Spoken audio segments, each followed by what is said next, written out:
Aqui é o pastor Cassiano Antunes e vamos para mais uma devocional diária.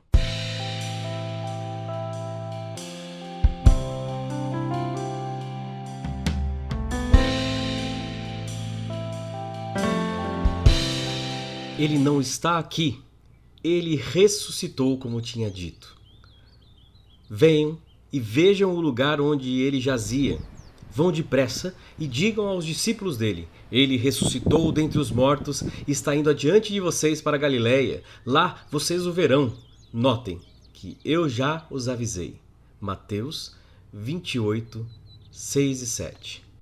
Domingo é o dia da ressurreição. Que alegria para o povo de Deus, que alegria para aqueles que são discípulos de Jesus. O primeiro dia da semana, domingo. Ele simboliza o momento extremo da vida e da obra de Cristo.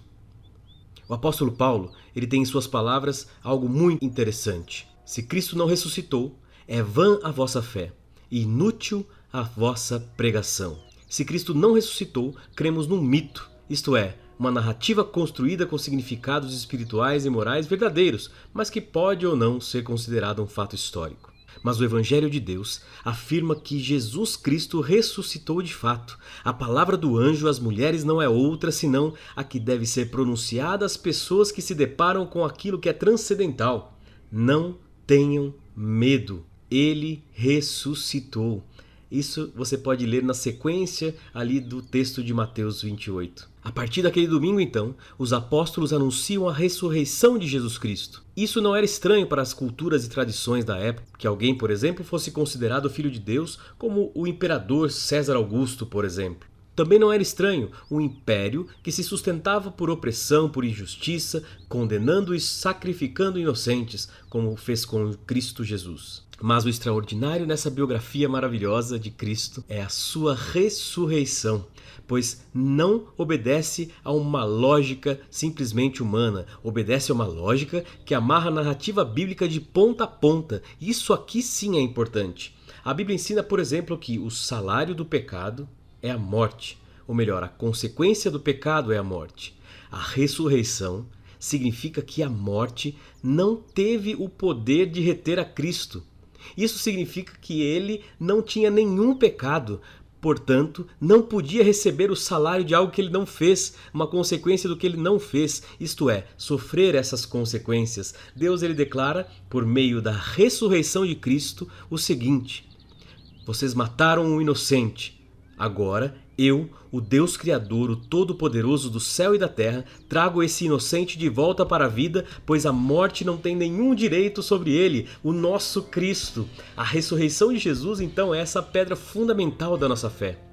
E é também a nossa esperança, pois se Cristo ressuscitou, é muito mais do que certo que ressuscitaremos com ele também.